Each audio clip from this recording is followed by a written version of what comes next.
Hi, I'm Midge Shoemaker, and today is day 26 of my doing 100 days of YouTube videos and focusing on recognizing God's hand in my life. So, yay for day 26. And also, yay because I'm home and I get to sleep in my own bed tonight.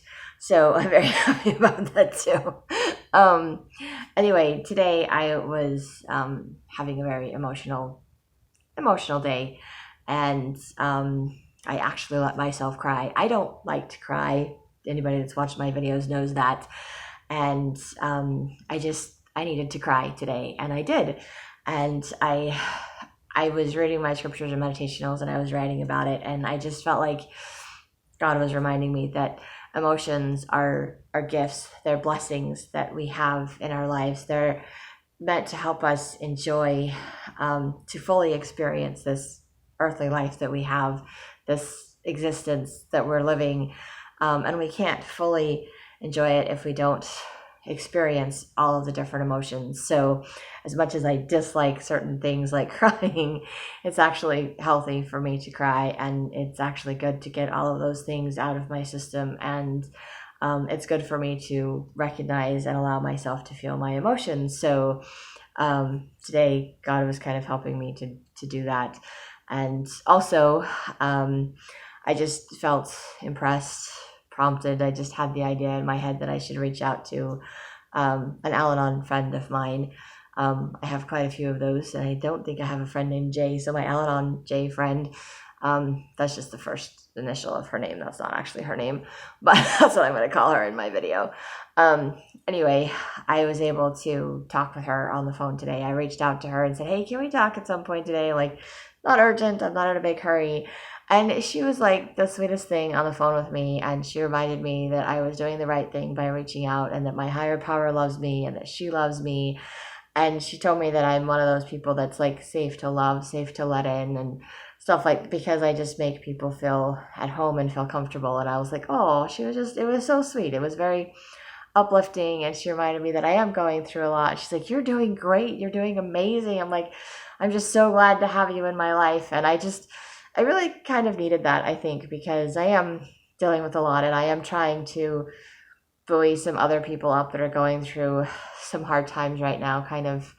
Um, and it can be emotionally draining to help people. I was thinking about that. I'm like, sometimes when you get together and you do like a service project with a group of people, it's fun because you're all getting together and you're doing something and you feel uplifted and you feel better because you help somebody out. But sometimes when you're dealing with other people's emotions and struggles, sometimes it can be exhausting to try to help those people because it could be draining, like emotionally draining or mentally draining on you to help them.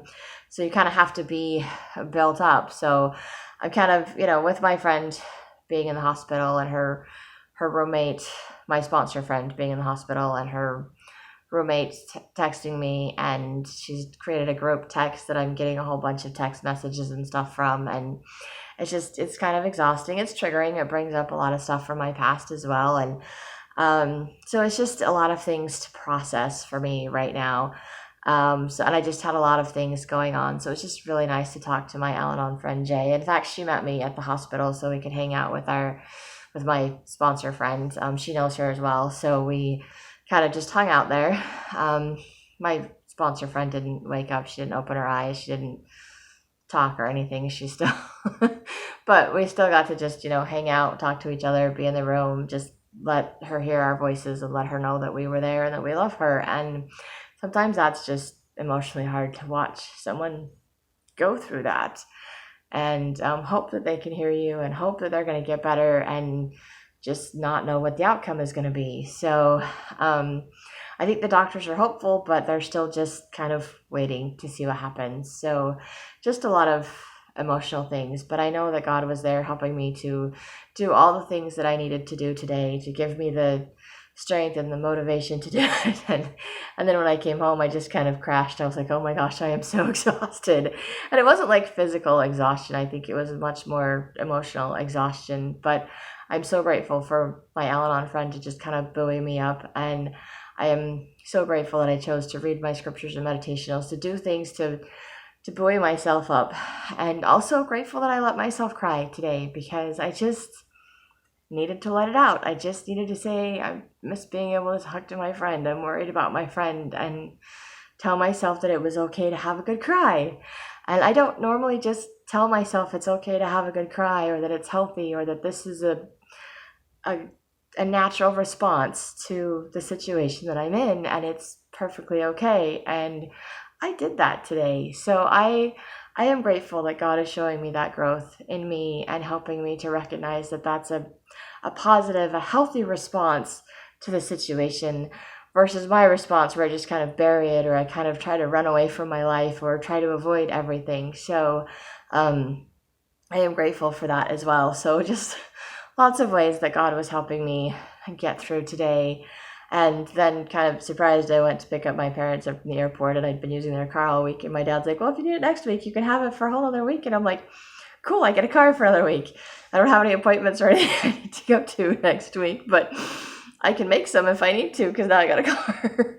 And I can go grocery shopping, because I didn't go grocery shopping today. I chose to go to the hospital and hang out with my friend that's not awake and talking to me, but I just felt like that was more important than going to buy food. I mean, I have food at home, I just don't have a lot of food, so I'm running low, so I'm gonna have to go grocery shopping next week anyway, probably before the end of the week. So it would be a good idea for me to go grocery shopping, but I know I have enough food in my house to get through like 3 or 4 days anyway, so I'm okay, and I'm really grateful for that. But I was out running around, and I was emotionally exhausted, and I did choose to eat some fast food. But I got like a rice bowl from Jack in the Box, one of their chicken teriyaki rice bowls or whatever, because I figured that was like the healthiest thing I could get. Not that it's the best thing that I could get, but if I'm going to buy something fast food, that's probably the healthiest thing I could get at a fast food, besides the salad, and they all come with cheese, and I can't have that. So anyway, I'm just really grateful for today, and grateful for God helping me get through today, and to be able to, I journaled tonight, to be able to journal and recognize my triggers, and be able to process through a lot of things, and to just be like, I'm okay, and to know that I can do this, and to know that I have an amazing, wonderful support system, and people that love me and remind me that I am loved and lovable, and that God is aware of me and working in my life on a daily basis. And I am so grateful for that. And I know that He is aware of all of you, and He's watching over you, and He's there for you too on a daily basis, always there. My friend, my Al-Anon J friend, we were talking about it. She said the one thing that's consistent in life is change. And I was like, yes, change is a constant, consistent thing in life, but God being a part of our lives, or our higher power, whatever you believe in, is also a constant part of our lives. Not that we always listen or pay attention that God is there, but God is always there, and God is always aware, and that is a constant. And that is a constant that I am grateful to have in my life, and that is a constant I'm grateful to be aware of in my life, because it does help make things a little bit easier, a little bit more bearable. It does remind me that I'm not alone, and that I can call on that strength and that power that God has to help me get through something that I don't feel like I can do on my own. And honestly thought today the hardest thing I had to do today was let myself cry, because I don't like letting myself cry. I'm like, I can do all the other stuff I got to do today, I just don't want to cry. But I did, and I got through it, and I think it was good for me. So I'm really grateful for that. And that is all I have for today. So if you like these videos, you can hit like, subscribe, or share with someone else if you think they'll like it too. And I hope you have a great day full of gratitude, and find ways to recognize God's hand in your life too.